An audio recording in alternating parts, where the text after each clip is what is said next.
Welcome back to the studio, also known as my office. I'm all cozy today in my UCLA sweatshirt because it's been dreary and rainy, but I love it. It's also kind of in line with what I want to dive into today, which is how does one get a job in forensics?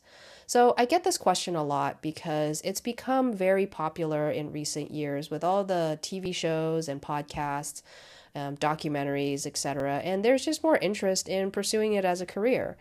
But where does one begin? Forensics is a very broad field with lots of branches and subspecialties, kind of like how a doctor has specializations. In forensics, there's field work and then there's lab work.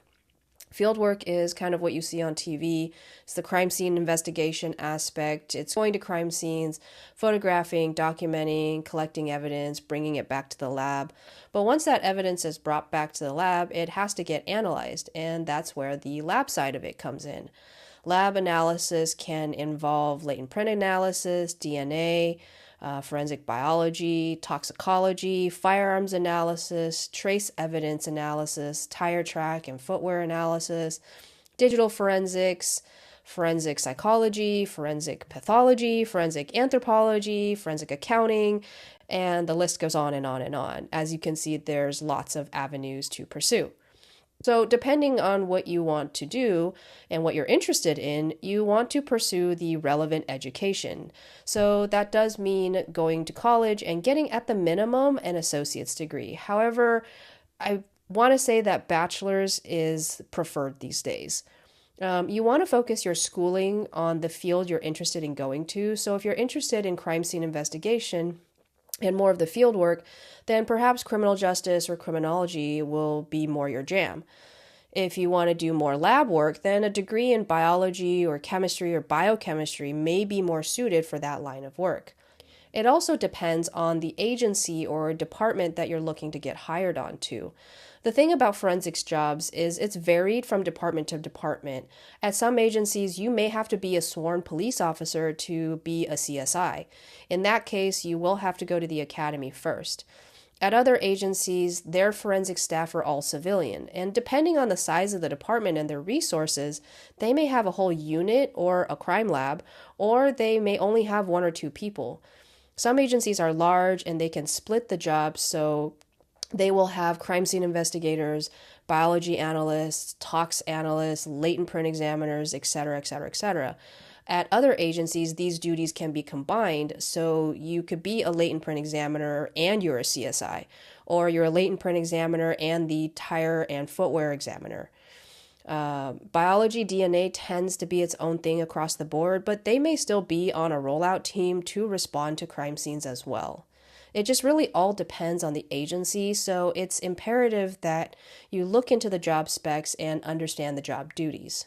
Once you figured out the area you're interested in and you get the degree that's needed for it, it's really about getting yourself out there. While you're in school, you can look for internship or volunteer opportunities. Some agencies have internship programs where you can work at the lab and you're able to learn about the department and the job. It also gives you face time with the people who may be the ones to hire you in the future. There's also entry-level positions that you can look for, like evidence technician or crime or laboratory technician, and it's just something to get your foot in the door and in the building of where you want to work. It's really all about creating opportunities.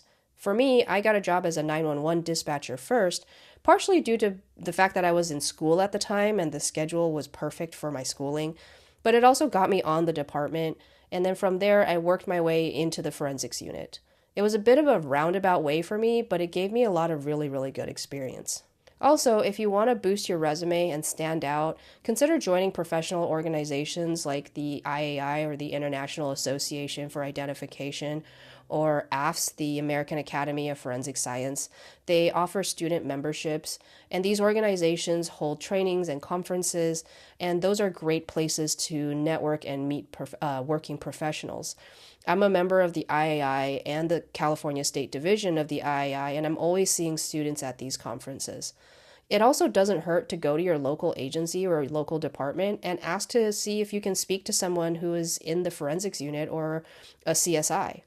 And finally, I can't stress this enough, apply, apply, apply. You just have to apply and you have to keep applying. Sometimes it's overwhelming, especially when you see a job posting and there's hundreds of applicants, but don't get discouraged. You just have to keep going and keep applying. If you're looking for opportunities, there's a great website. It's crimesceneinvestigator.net. It lists forensic job openings all over the United States. I'll link it down below so you guys can go check it out. So that's it for today. I hope you guys found this video helpful, and let me know if you have any more questions or want more details about how to get a job in forensics. And lastly, if you haven't subscribed, please hit that subscribe button, and I'll see you guys at the next one.